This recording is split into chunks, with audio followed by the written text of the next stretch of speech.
Towards the end of February, the police of Manchester came out and really made an announcement that Mason Greenwood has been pleaded or has been cleared of his charges and he is innocent. He was acquitted of his charges that were filed on him by the lover that he is with it now, and the lover is pregnant. And after that, United issued a statement, and that statement read that they are going to go ahead and obviously carry out internal investigations on the Mason Greenwood situation. And finally, we've gotten a report coming in from a close source coming in from Man United.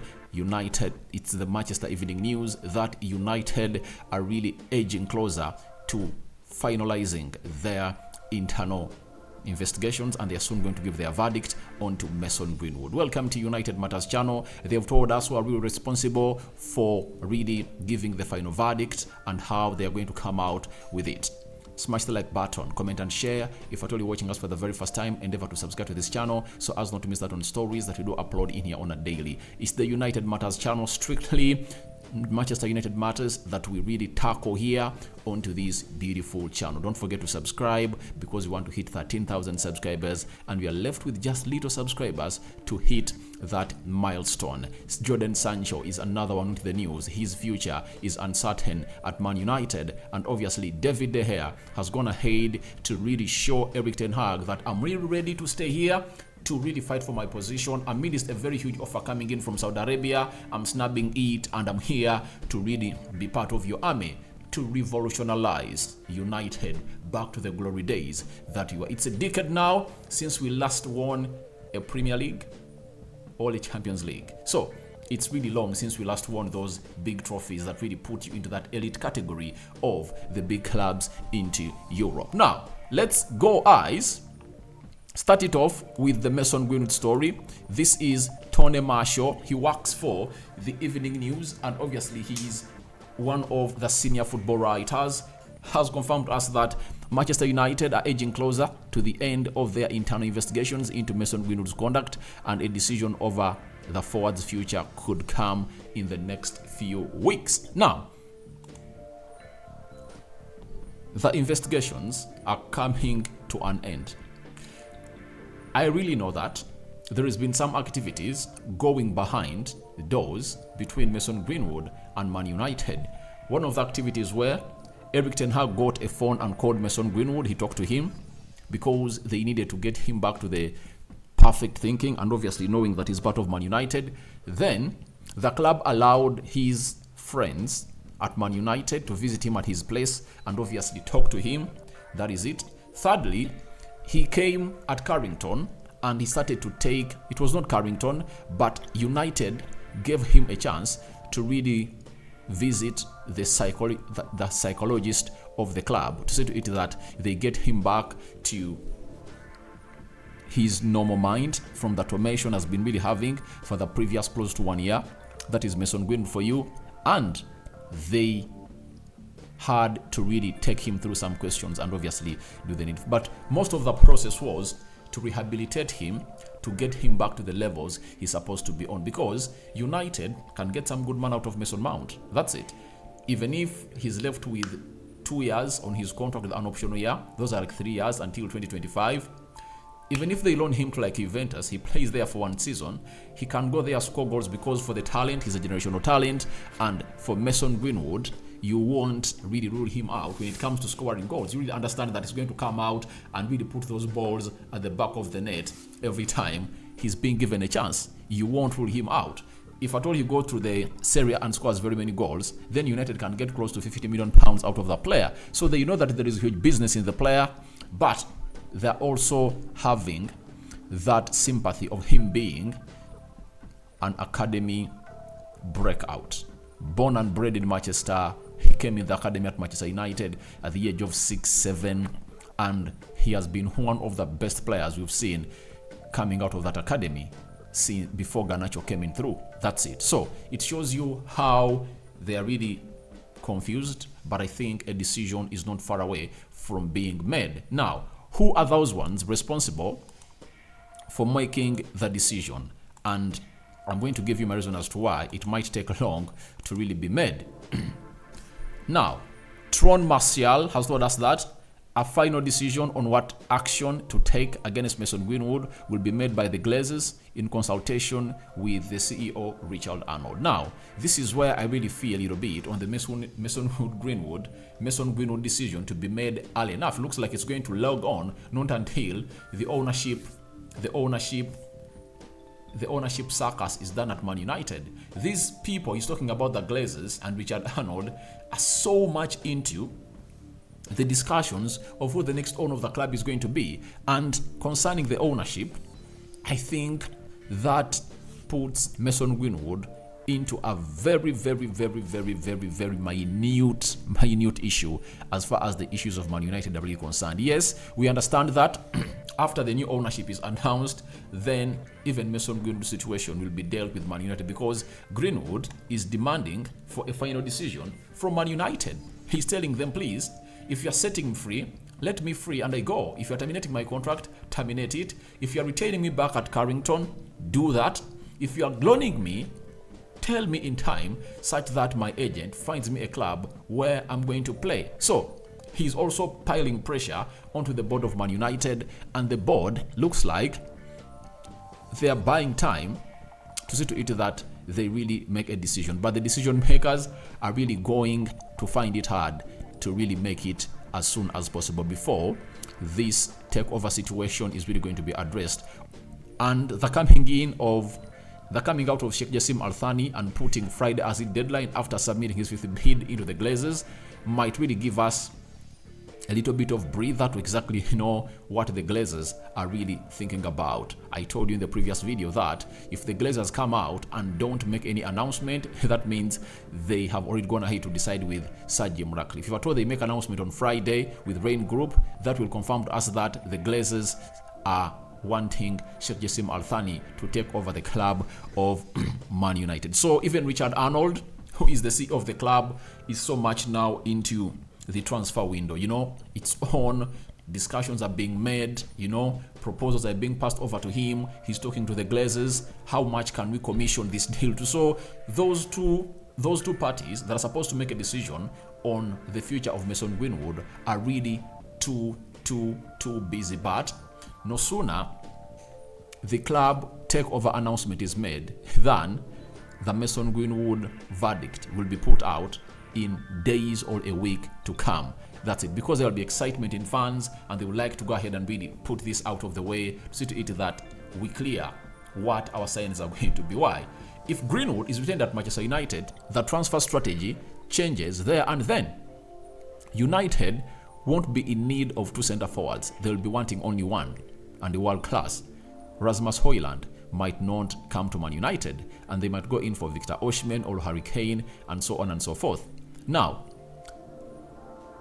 I think that's it, because the money you used to buy Højlund and Harry Kane, if at all you put it together, £150 million, they can get you Victor Osimhen from Napoli. So that shows you the huge alternation that the announcement of Greenwood to start Manchester United will make. So it's not minute as the Glazers are really taking it. I see it as something important, because the announcement of him staying changes our transfer plans as far as forwards are really concerned. So that is it coming in from Martial from the Manchester Evening News, and we appreciate the story that he has gone ahead to really give us today about the update of Mason Greenwood, because we had spent close to a month without getting a story from Mason Greenwood. And all those in the comment section that have been asking me about Mason Greenwood, I think you guys are really excited about this. Do you know why?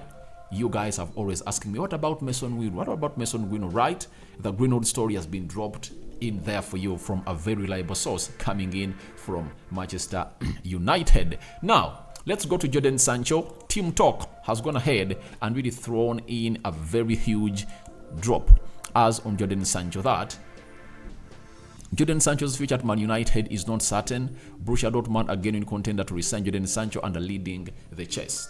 And for this, I don't agree with this story. You know, I understand there is going to be a very huge clear out at Man United this season, but Sancho is going to be one of the last players to be cleared out. Him, David De Gea, and Anton Martial are going to be the last players to leave if Ten Hag is to make a clear out. And if at all those three are to leave, that means United is going to make a clear out of close to 10 players, because the list of those that are supposed to be cleared out is known. Harry Maguire, Alex Telles, Eric Bay, Scott McTominay, Fred, Donny van de Beek, Brandon Williams. Those are 7 players. Those are 7 players that Erik Ten Hag no longer needs at the club of Man United. So if those leave, then Sancho, Martial, and David De Gea might be considered, provided Sheikh Jassim Al Thani comes in through, because Sheikh Jassim Al Thani is coming in through with a lot of money. He says he's having £1 billion to spend onto the transfer. That's it. So if at all that goes as planned, then Ten Hag can really see these players sold and then getting new ones as he wants them. And those are going to be world-class signings. But for Jadon Sancho, one thing that people are really forgetting is that he still lies in good hands of Erik Ten Hag. When you look at the previous 2 Premier League games that he played as a right winger, he played very well. In the game of Fulham, he scored a goal. In the game of Chelsea, he put up an assist. Would have gone ahead to get himself 3 assists. At the beginning of the season, he had one of the best performing stats of Man United, not until he really fell a victim of his mentality and Ten Hag sent him to rehabilitation in Netherlands. And I wonder why, amongst all players that were the field of play on Saturday, as we lost to Man City by 2-1, they are just picking out individuals. If you're talking about a clear out and basing it on the performance in the Wembley Cup finale, then even talk about Rashford, because he was worse. Eriksen was at his worst, right? Bruno Fernandes was at his worst. Most of even Casemiro never showed up. So most of the players that played on that day played badly. Apart from Aaron Wan-Bissaka, Luke Shaw, Lindelof, and Rafael Varane, the rest were crap. And I think even Garnacho, who came off the bench and really gave us some getting off the edge moments. So I don't want to see people clinging onto that on one performance, but review this man's season and put in consideration the 3 months he spent without playing the game of football because he was under rehabilitation, as he was having a mental problem.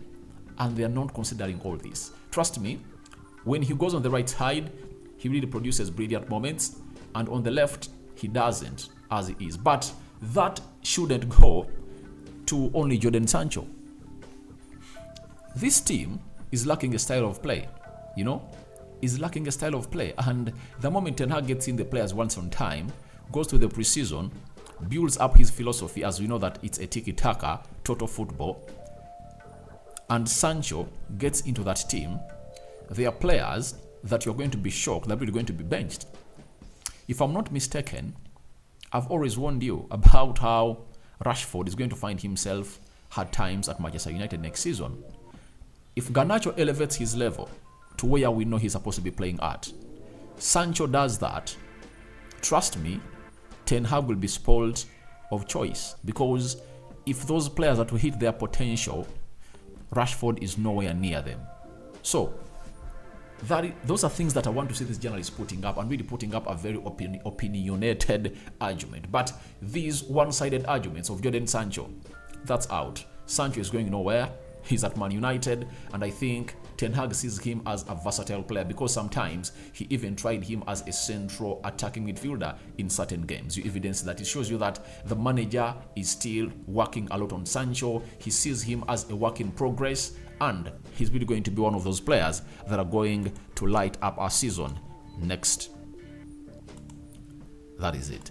So, lastly, David De Gea, he's really clinging on. I'm going nowhere, and Alex Crook has told us that David De Gea is ready to snub a lucrative offer from Saudi Arabia to stay at Man United. David De Gea is committed to spending at least the next 2 seasons at Man United, even though Erik Ten Hag has offered no assurances he will continue as a number 1 goalkeeper of Man United. Obviously, Obviously, at the club of Man United, you just don't get the goalkeeper like David De Gea out of the way. He has kept the most clean sheets in the season, and I've seen people downplaying his efforts that it's because of Lisandro Martinez and Rafael Varane. We've kept clean sheets with Harry Maguire playing the central defense with Lindelof, Do you know how many points David De Gea has gone ahead to win us? And most recently, the game of Fulham. If that penalty goes in, we lose our unbeaten run at Old Trafford. He saves it, He has gone ahead to really pull out worldies this season, and every goalkeeper makes a mistake, and I like the way he's clinging on because he believes that no goalkeeper is going to come in at Old Trafford and obviously take his number one spot because it's a merit game. He knows he's going to put in better performances. He has improved his ball distributions, and trust me, next season you're going to see a better goalkeeper when it comes to ball distribution because he can pass the ball, he's press resistant, and this season was his first season to be a ball playing goalkeeper and a sweeper playing goalkeeper. So we anticipate more of that come next season. So guys, your thoughts onto Mason Greenwood's investigations ending soon are welcome in the comment section below. Then what do you make about Jadon Sancho to Borussia Dortmund links? I've gone ahead to pour water onto them. Are you really believing in them? And lastly, David De Gea, he's ready for competition, telling Erik ten Hag, I'm here to stay and I'm ready to face anyone coming my way to get me out of the stitches of Man United. I cover you all in the precious blood of Jesus Christ. My Muslim friends, viewers and subscribers, thank you for loving me, and may Allah reward you accordingly. Ciao, ciao.